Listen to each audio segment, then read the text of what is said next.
नमस्ते बच्चों, मैं सपना जैन आपको क्लास 7 संस्कृत का पाठ 17 पढ़ाने वाली हूँ, जिसका नाम है रागी दुर्गावती। तो चलिए शुरू करते हैं। दीक्षा भ्रातः त्वं कुत्र पठसि? भाई तुम कहाँ पढ़ते हो? रमणः अहम जबलपुर नगरे पठामि। मैं जबलपुर, अहम का मतलब होता है मैं, जबलपुर नगर में पठामि अर्थात पढ़ता हूँ। दीक्षः तत्र कस्यां संस्थायाम् अध्ययनं करोसि? तत्र मतलब वहाँ, मतलब जबलपुर में कौन सी, कस्या मतलब कौन सी संस्थायां मतलब संस्था में अध्ययन करते हो? रमणः अहम रानी दुर्गावती विश्वविद्यालय अध्ययनं करोमि। मैं रानी दुर्गावती विश्वविद्यालय में अध्ययन करता हूँ। दीक्षा महारानी दुर्गावती का आसीत् मतलब जो महारानी दुर्गावती थी वह कौन थी? यस्याः नामना विश्वविद्यालय प्रचलति। यस्य मतलब जिसके नाम अर्थात नाम से विश्वविद्यालय प्रचलित है। रमणः महारानी दुर्गावती मध्य प्रदेशस्य मंडला क्षेत्रस्य वीरांगना आसीत्। महारानी दुर्गावती मध्य प्रदेश के मंडला क्षेत्र की वीरांगना थी। सहा, अब यहाँ पे जो आ की मात्रा वाला है स्त्रीलिंग के लिए प्रयोग किया जाता है। सहा चंदेल राजपुत्री आसीत्। वह क्या है? चंदेल राज की पुत्री थी। तस्या विवाह गोंडराज दलपत साहेन सह अभवत्। तस्या मतलब उनका विवाह गोंडराज दलपत साहे के साथ हुआ। दलपत साहे गोंडबाना राज्यस्य राजधानी मंडला नगरे निवसतः। जो दलपत साहे हैं वह गोंडबाना राज्य की राजधानी मंडला नगर में रहते थे या निवास करते थे। विवाहात् चतुर्वर्षाणाम् अनन्तरं दलपत साहे दिवंगतः। और विवाह के 14 वर्ष के बाद 4 वर्ष के बाद क्या है? दलपत साहे क्या है? मृत्यु को प्राप्त हो गए। दीक्षा तदा दलपत साहेस्य पुत्र नृपः अभवत् किम? तदा मतलब तब दलपत साहे का पुत्र राजा हुआ क्या? रमणः आम हाँ। राज्ञ मरणोपरांतं तस्य अल्पवयस्क पुत्र वीर नारायण राजा अभवत्।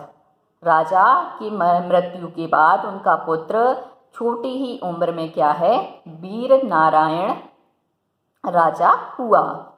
दीक्षा केन कारण सह इयति प्रसिद्धा? किस कारण से वह प्रसिद्ध है?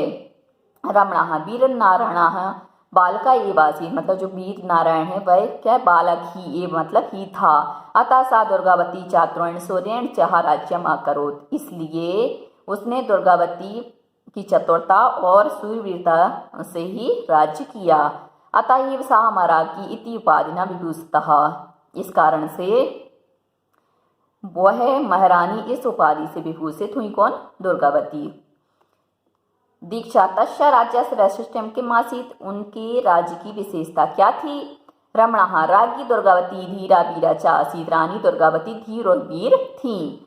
राज्यकार्येषु युद्ध विद्यां च प्रवीणः आसीत्। राज्य के कार्यों में और युद्ध विद्या में वह प्रवीण थी, निपुण थी।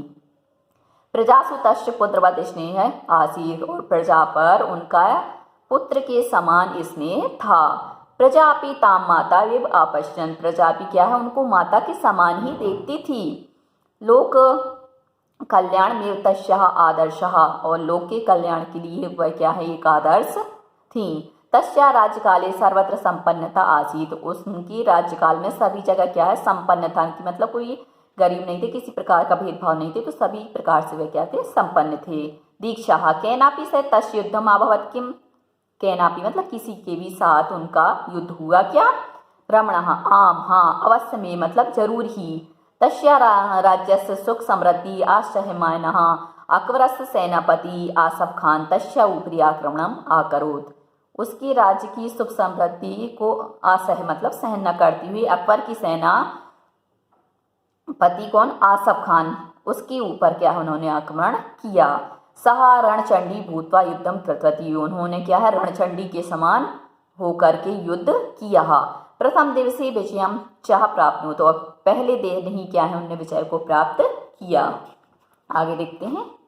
वह तदंतरम दुर्गावती पूर्ण विजय अभवत किम? फिर उसके बाद जो दुर्गावती वह क्या है? पूर्ण विजयी हुई। रमणः नहीं।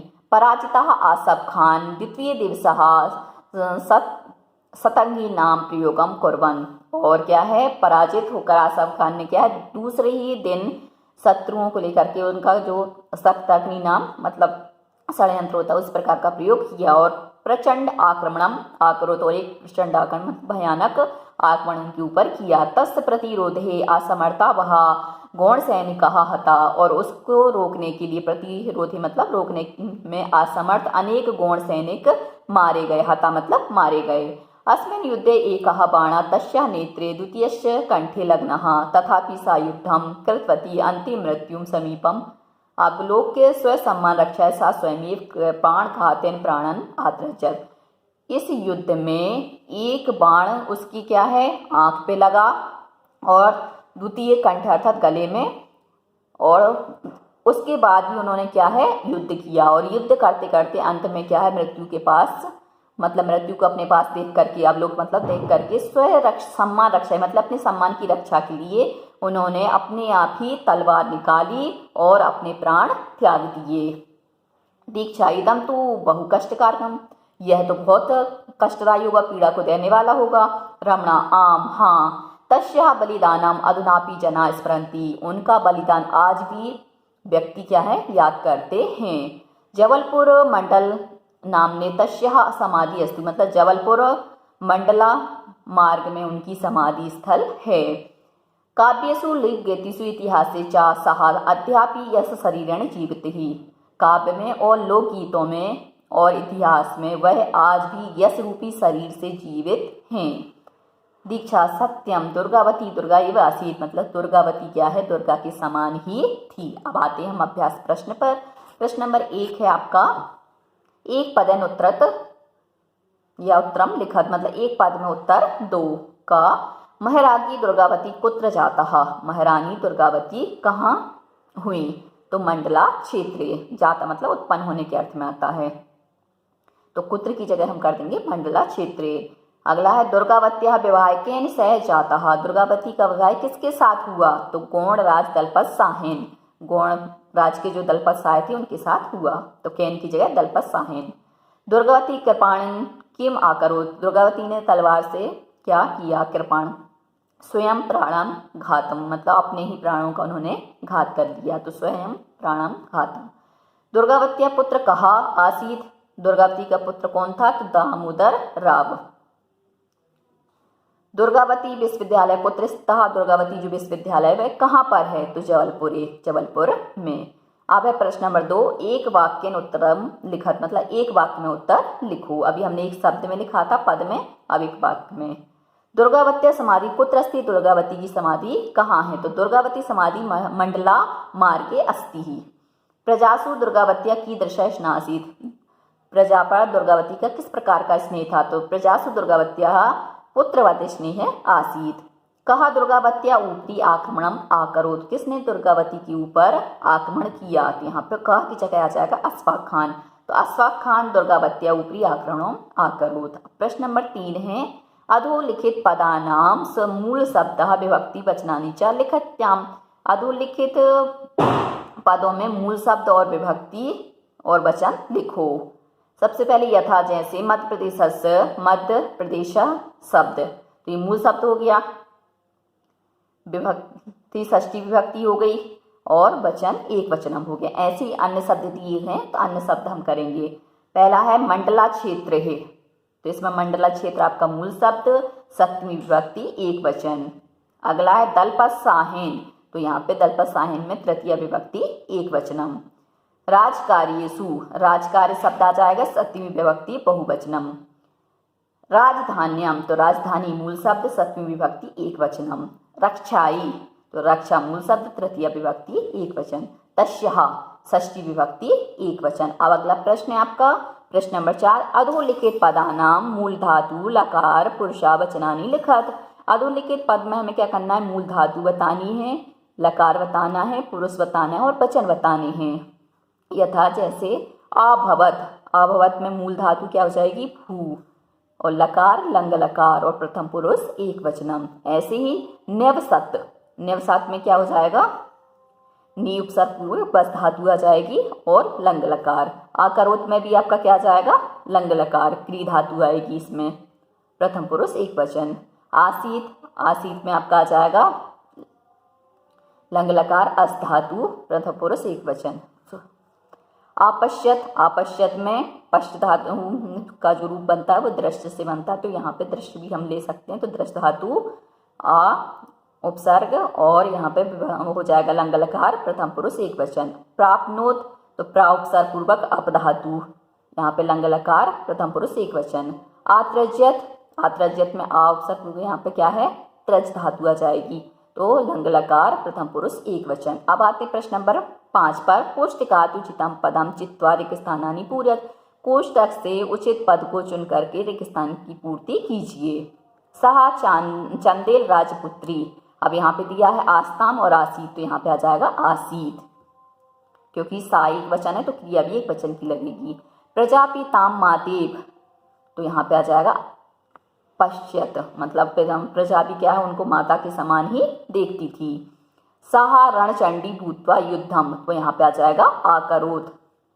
तस्या बलिदानम अधुनापि जनः, तो आ जाएगा स्मरन्ति, मतलब याद रखते हैं। सह तस्या यस शरीरेण, तो आ जाएगा जीवती, वह आज भी क्या है, यस शरीर से जीवित हैं। प्रश्न नंबर 6। अधोलिखित तालिकया वाक्यानि रचयन्तु, अधोलिखित जो है यहाँ तालिका है, सारणी है, इसमें से हमें क्या है वाक्य की रचना करना है। तो हम आपको ये होमवर्क के लिए देते हैं, एक हम आपको उदाहरण के लिए मैं समझा देती हूँ। वीर नारायण, वीर नारायण बालकः वीराचः आसीत, जो वीर नारायण था वह क्या है, बालक वीर के समान था, वीर था। अब आते हैं प्रश्न नंबर 7 पर। अत्र पठ धातु लंग लकार रूपाणि प्रतीयन्ते तदनुसारम अधोलिखितानाम अन्येषां धातूनां रूपाणि अपि लिखन्तु, यहाँ पर पठ धातु को क्या है लंग लकार के रूप में बदल करके हमें लिखना है, और उसी की धातु का जो रूप है वह भी लिखो। जैसे पठ धातु है यहाँ पे, तो यहाँ पे दिया है आपठत आपठताम अपठन, आपठ आपठतम अपठत, आपठम आपठाव आपठाम, तो इसमें से एक मैं करवा देती हूँ, बाकी आपके लिए होमवर्क में। जैसे भू हम ले लेते हैं, तो आभवत आभवताम आभवन, आभव आभवतम आभवत, आभवम आभवाव आभवम, और यहाँ पे प्रथम पुरुष मध्यम पुरुष उत्तम पुरुष, इस प्रकार से जैसे आपको एग्जाम में लिखने आएंगे तो आपको ये एक वचन द्विवचन बहुवचन प्रथम पुरुष मध्यम पुरुष उत्तम पुरुष, फिर क्या है इनके पूरे रूप लिखने होंगे कि प्रथम पुरुष में कौन से आते हैं, मध्यम में कौन से आते हैं, उत्तम में कौन से आते हैं। प्रश्न नंबर 8। अधोलिखित वाक्यानाम शुद्ध रूपाणि लिखत, अधोलिखित वाक्यों की शुद्ध रूप लिखो। सहा महराज्ञी उपाधि न विभूषितः, वह क्या है महारानी की उपाधि से विभूषित थी। ऐसे महिला आगच्छन, अब महिला एक वचन है तो यहाँ पे आगच्छन की जगह आएगा आगच्छत। वीर नारायण जाता, तो यहाँ पे जाता नहीं आएगा बल्कि क्या आएगा जात। आसफ खान आक्रमणम आकुर्म, तो आकुर्म नहीं आएगा आकरोत। बालका आकीड़त, अब यहाँ पे बाल का बहुवचन है इसलिए आकीड़त ना आके आकीड़न, ये आपका रूप आ जाएगा। तो बच्चों आज के लिए सिर्फ इतना ही। यदि आपको हमारा ये वीडियो पसंद आया है तो लाइक कीजिए, शेयर कीजिए, सब्सक्राइब कीजिए तथा इस पाठ से संबंधित कोई भी प्रश्न है तो नीचे कमेंट्स में पूछ लीजिए। धन्यवाद।